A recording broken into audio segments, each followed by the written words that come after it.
times and money. All right, Nancy. One of the things I'd like to ask you to do, and I don't think Ray knows that I'm going to do this as Dennis and I are sharing our stories with you, is to turn to page 2 in your workbook. And as we are talking to you, in the interest of not wanting to run out of time and leave you short of your goals or our goals, be thinking of some specific employees, if you have not already, who might benefit from this kind of work. It's really important because that's where the rubber hits the road when you're back at work on Monday. How can you use this to help people? So, because I don't think we'll really particularly have a chance to dive into that. So, okay, what brought me to Ray as a client? Well, management consultants, like HR people, tend to hang around HR people sometimes, right? And Ray's a management consultant, I'm a management consultant, and one of the things I've always done in my career is network with other people who are doing similar and different kinds of things for me. So Ray and I were sitting at some point prior to last June, and I said to him, what do you like most about what you do? I knew what I liked most about what I did. And what I did, what I've always done, is help people in the operational organizational improvement arena. I'm trained as a statistician, so I've always held operational and process kind of thinking high, but I've always integrated the people side of things, the relationships, the communication, the leadership, the barriers, and somehow always have I been attracted to conflictual situations and helping people get to their own truths. So give me the worst people situation in an organization, the kind that you would say, how on earth are you ever going to help? And at this point I would say, perhaps. I have absolutely no idea. What I do know is I've never had a failure. And I've always integrated the two.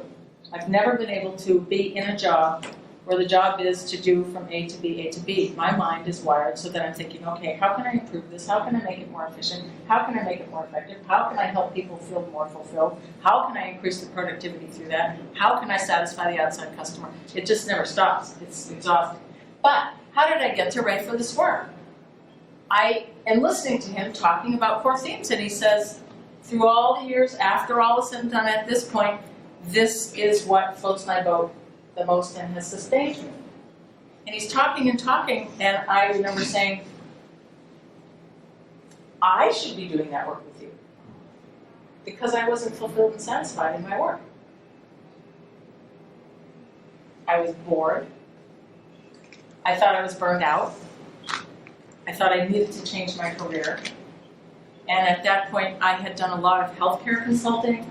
I've done a lot of work with CEOs, and I thought, one more low self-esteem CEO, and I think I'm gonna, And my impatience was beginning to come out in little ways when Ray said, you can feel it squeaking out. God forbid, I hope the client has never seen it, but I've seen it, so I know. And if your eyes were really open, you would see, she's a little short. It's not the role of a consultant. And the role of a consultant, I think, is to be 100% productive. I do think it is hard for inside an organization. You need that renew time. The consultant is not supposed to take renew time on your bill. That's my own view. So I see both sides of it. Makes consulting actually exhausting sometimes. So I embarked on doing this work with Ray because the shoe seemed to fit, and he took me through the entire process. I had a lot of clutter, a lot. It was a variety of things. Yes, it was family history. Yes, it was present term kind of relationship things. It was everything under the sun. And from it emerged a bunch of core themes that were they completely new. A few were completely a surprise to me, and a few were not. Now, I had always worked as an independent, and for several years I had enjoyed wanting to seek community in the connection with other consultants. So I had affiliated at various times with other consultants. Now, how can you relate to me as an outside consultant? Well, do you have any people, or have you known any people who are internal consultants to the organization, or they are special project people, and they're kind of roaming around, and they have a solid line relationship with somebody at the top and dotted line with very many people.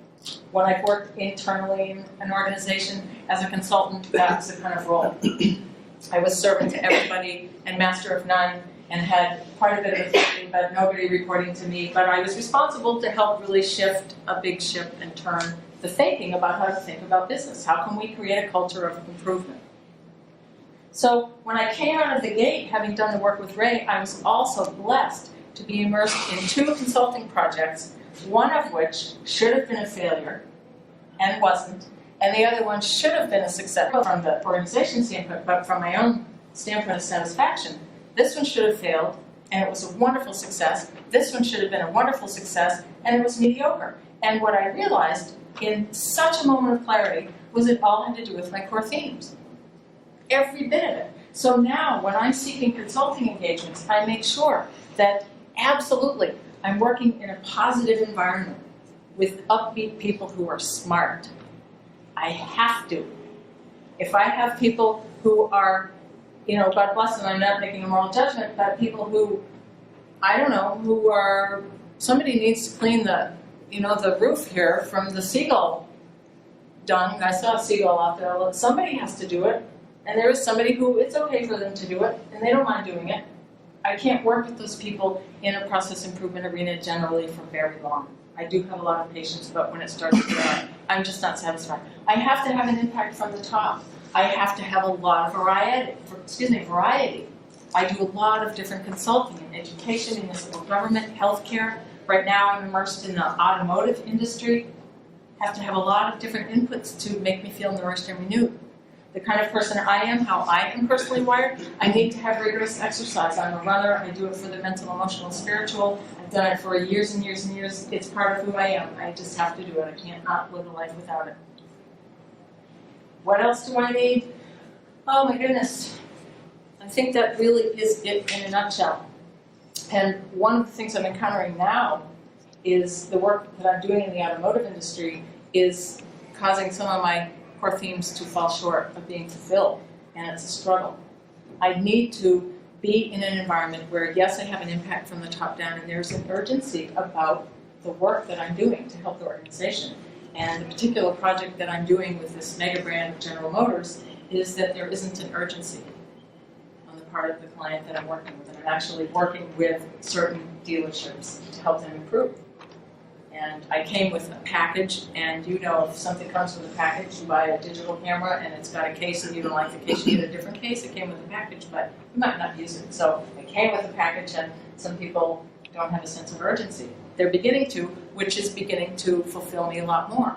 I like it when people are desperate in the workplace because it means they're serious and they need some help. And I have to have that. Now, these 2 projects, one should have been a failure, was not. It had too few people involved, but they had positive energy. They were into it. They were really interested in improving. They took it seriously. They weren't even there all the time. It was helter-skelter, but when they were there, they gave 110%. And it was really enjoyable and fun. I need to have fun. I need to have fun in my work. I can't be sort of, all work and no play makes Nancy a dull girl. Same thing in the workplace. I like to work hard and play hard, get a lot done. And that's the end of my story. Now you could say, well, what happened to you? Well, here I am, still consulting, still wanting a sense of community in the consulting arena. And I am actually, one of the other aspects that I found out with Ray, and I'll wind up pretty soon. I'm pretty good on time. We may have some time for discussion. One of the things I discovered was I thought, well, as a management consultant for years and years and years, I need autonomy. And I need to be very independent and well, I found out that really wasn't true. So I went a couple of avenues after my work with Ray to begin to really affiliate with an organization full-time as a consultant. And one of the things that is hot on my press right now, I have to make a call at 2 o'clock, is this mega brand I'm consulting. There are situations that are causing the organization to try to contain me. So it's going to be a challenge. And it may cause me to abandon my work with that organization because I can't thrive if you tell me how to do my management consulting.